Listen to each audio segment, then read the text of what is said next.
अस्सलाम वालेकुम दोस्तों, ZAB TV सां मां तव्हां सां गॾु आहियां ज़ुल्फ़कार बुर्दी। अॼु असां हिकु बहितरीनु ड्रामे जे सेट ते मौजूदु आहियूं। जी हा, ड्रामो आहे ग़ुलाम हुसैन, जेको KTN जे रिकॉर्ड थिए पियो ऐं मुख़्तलिफ़ लोकेशन्स ते हुनजी रिकॉर्डिंग थी आहे। सॼी सिंध में, ख़ासि तौर ते हाला ऐं शहदादपुर में, शिकारपुर में, गंबड़ में, असांजे आसपास अकरी, पीरवसण ऐं बहितरीनु रिकॉर्डिंग थी आहे। ऐं हिन ग़ुलाम हुसैन ड्रामे जो जेको डायरेक्टर आहे उहो लाला सिकंदर आहे। लाला कहिड़ा हाल आहिनि? तमामु शुक्र अल्लाह जो, अल्लाह जा एहसान आहिनि। मूं हमेशह इहो सोचियो आहे त फिल्मूं जा ड्रामा ठाहियां त सिंध जे हीरनि ते, छो त ही मलाखड़ो में जेके बि इहे असांजा मल आहिनि सिंध जा असुलु हीरो इहे आहिनि। मूं इन्हनि ते ठाहियो आहे, महिनत कई आहे। इनशाला तव्हां सभिनी खे वणंदो मुंहिंजो कमु। ऐं हिन में नवां नवां टैलेंट आहिनि। हीअ जीअं भाऊ आहे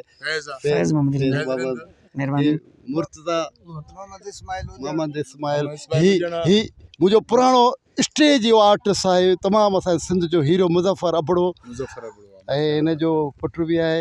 ऐं हीअ असांजी न्यू कमर आहे असांजी फील्ड में।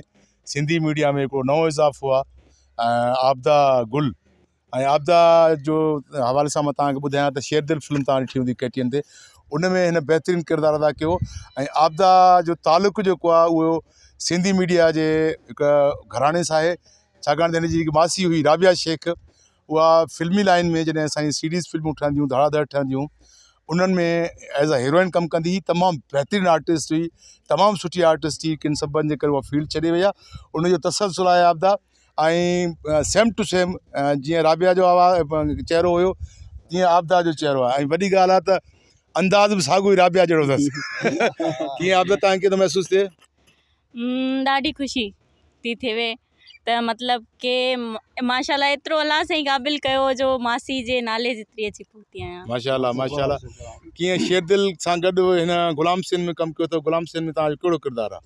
मुंहिंजो आहे राणी जो किरदारु। माशाल्लाह जी। माशाल्लाह। ऐं शेरदिल फिल्म माशाल्लाह ॾाढी सुठी हुई ऐं उनजा जेके अदाकार हुया माशाल्लाह तमामु सुठा हुया। मूंखे उन फिल्म में कमु करे ॾाढो सुठो लॻो। शेरदिल में बि क्रीम कास्ट हुई, साईं निसार शाह हुयो, अब्बास गुल हुयो। जी जी। ऐं काफ़ी सुठा आर्टिस्ट हुया, ज़फ़र कोखर, मुमताज़ ख़ासकली वारा। ऐं एॾी बहितरीनु कास्ट में तव्हांजो कमु करणु तव्हांजे लाइ हिकिड़ी ख़ुशाइनी ॻाल्हि आहे। ऐं हिन ग़ुलाम हुसैन ड्रामे में बि माशाल्लाह तमामु सिंधी सुठी कास्ट आहे, जंहिंमें मीर हसन बुरोई आहे, रांझन चांग आहे, ज़ाहिर सिद्दीकी आहे, ख़ुदि ग़ुलाम हुसैन पाण आहे, ऐं असीं बि आहियूं, लाला सिकंदर पाण आहे।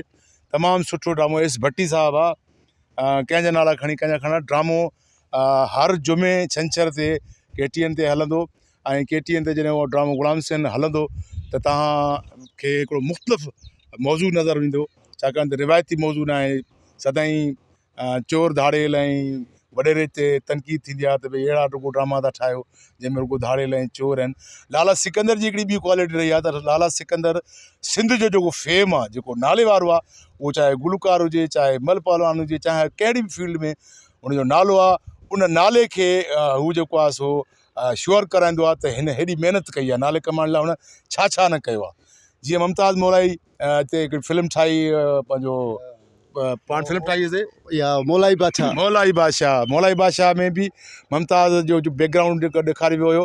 ऐं हिन ग़ुलाम हुसैन में बि ग़ुलाम हुसैन पठान जेको सिंधी सकाफ़ती रांदि मल जो हिकिड़ो वॾो बहितरीनु प्लेयर आहे, तमामु सुठो खिलाड़ी आहे।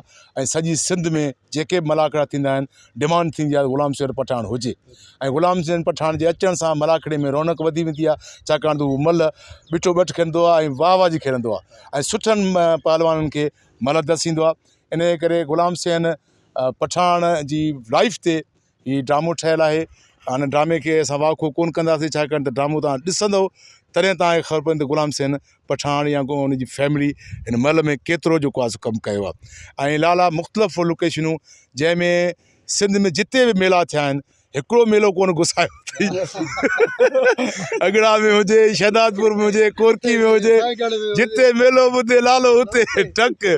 सो लाले जी क्वालिटी आहे त ओरिजिनलिटी ॾेखारण जे लाइ महिनत करे, पंधु करे बि, ख़र्च करे बि पंहिंजे हिन ड्रामे खे बहितरीनु बनाइण जे लाइ कोशिशि करे थो। तमामु सुठी ॻाल्हि आहे। ऐं असां आर्टिस्टनि खे बि सूली ते सॾायो त हलिया ईंदासीं। असां बि लाले चवण ते हलिया ईंदा। नई कास्ट बि आहे, कुर्बान राजी हे जो ऐं बाबू मस्तोई बि अथी।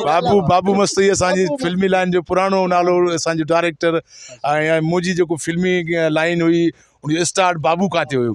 ऐं बाबू असांजे बहितरीनु डायरेक्टर, नवां आर्टिस्ट कुर्बान चांडियो आहे, मुज़फ़र फैज़ मोहम्मद रिंदा, गुलाम मुर्तज़ा पौड़ साहब आहे, उजड़ साहब आहे। ऐं हिन में मतिलबु अञा हिन लोकेशन ते असांजा लाले जी वरी इहा क्वालिटी आहे त सीनियर कास्ट सां गॾु नवनि खे मौक़ो ॾिनो अथई ताकी हिन ड्रामे में उन्हनि खे बि कमु करण जो मौक़ो मिले। नालो इज़त अलाह साईं ॾींदो, महिनत हिननि जी आहे। इंशाअल्लाह तव्हां सभिनी जूं दुआऊं खपनि। ग़ुलाम सिंह ड्रामो बेस्ट वेंदो। थैंक यू, महिरबानी। महिरबानी।